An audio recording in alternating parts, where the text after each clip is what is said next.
those ones who are still on the other side, those ones who are still breaking the law, at least these fines that or charges that were placed on the people who are found guilty, at least should show them that things are not normal. They should now try and regularize. They should all try,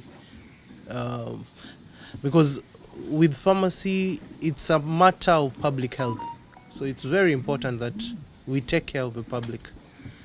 So the public should get safe, efficacious, affordable drugs. So I'm not going to really say much because he's mentioned a lot. I think I'm pleased with what has happened, and I'm sure we will continue. This is not something that is just done once in a while. We also have our routine activities. Week in, week out, we usually also conduct these routine activities, apart from having these joint inspections. Otherwise, when you go to, what I can just tell the public is when you go to a premise, you can always see the license. You can see a licensed person because our license has a picture. So when you go to a premise and there's one person, somebody dispensing, try looking at the picture behind.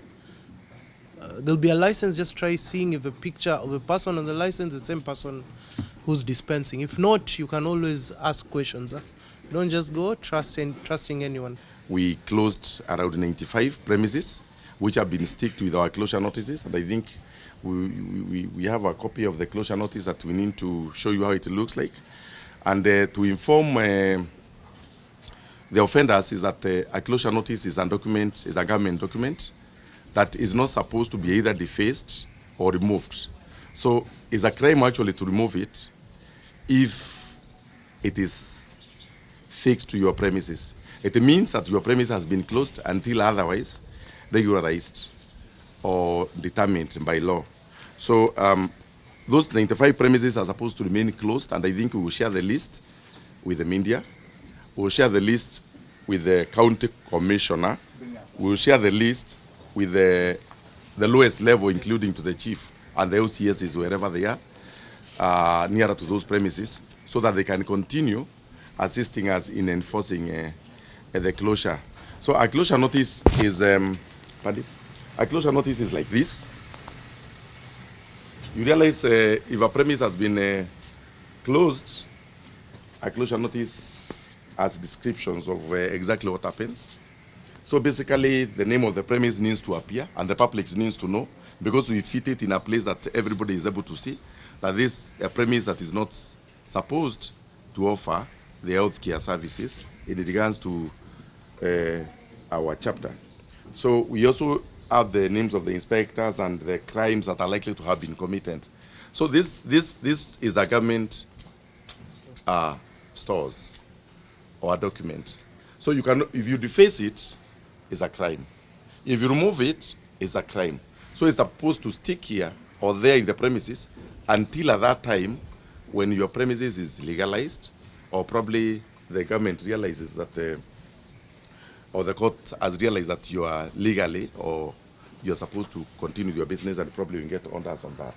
And we have a tool in the system that is called product validation, and that's where our focus is.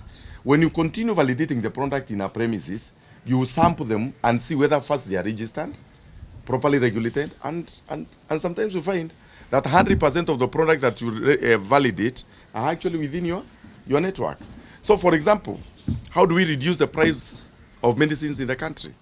Is ensuring that one molecule, people have been allowed to supply several molecules, several medicines within the same molecule. For example, amoxicillin that you're talking about, or the amoxicillin in common language. We say, bring as more types of amoxicillin so that probably you can see how do you monitor the market, because there's competition. Of course, this is a right medicine. It doesn't mean because this is an amoxicillin from this company and this is another amoxicillin from this company, now the amoxicillin 2 is fake. It's not fake. So there is no fake medicine in this country. And I can dare the media, if you get a fake medicine, raise it up and we'll pick from there.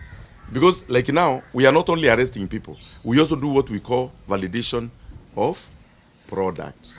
Rohypnol is now the medicines that we are talking about, the spiking business. But that one now that's why we are saying they are supposed to actually ensure. You know, we audit the records for those controlled medicines.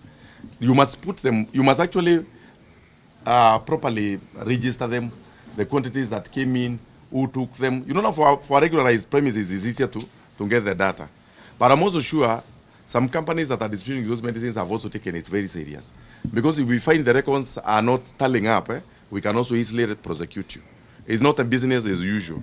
Because even if I pop to a pharmacy that is registered and start balancing the Rohypnol business now and find that there is a link that I'm not finding some medicines, then you must explain.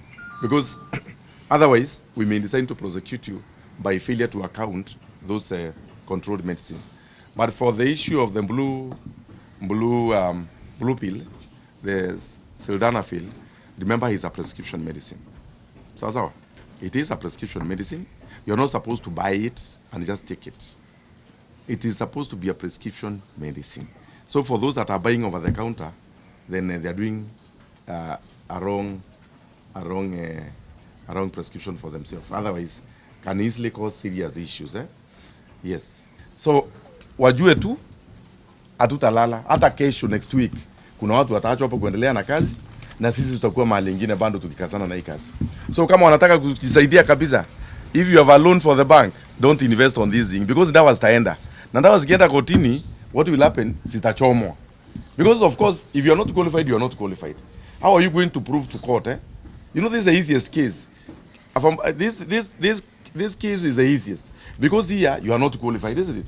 Where will you get the license tomorrow? So finally, if you are sentenced, bado utapata ndawa zako, because the court cannot return medicine to having, of course, sentenced a person. So invest tu mahali ingine, let them do other businesses. Kuna biashara mingi hata waende tu wakafanya hata kazi handwear, waachana na hii kazi inaweza ua mtu.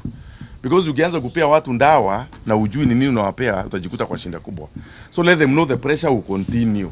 They will still continue making noise, but the pressure will continue. So our business, let them know we will not be defeated.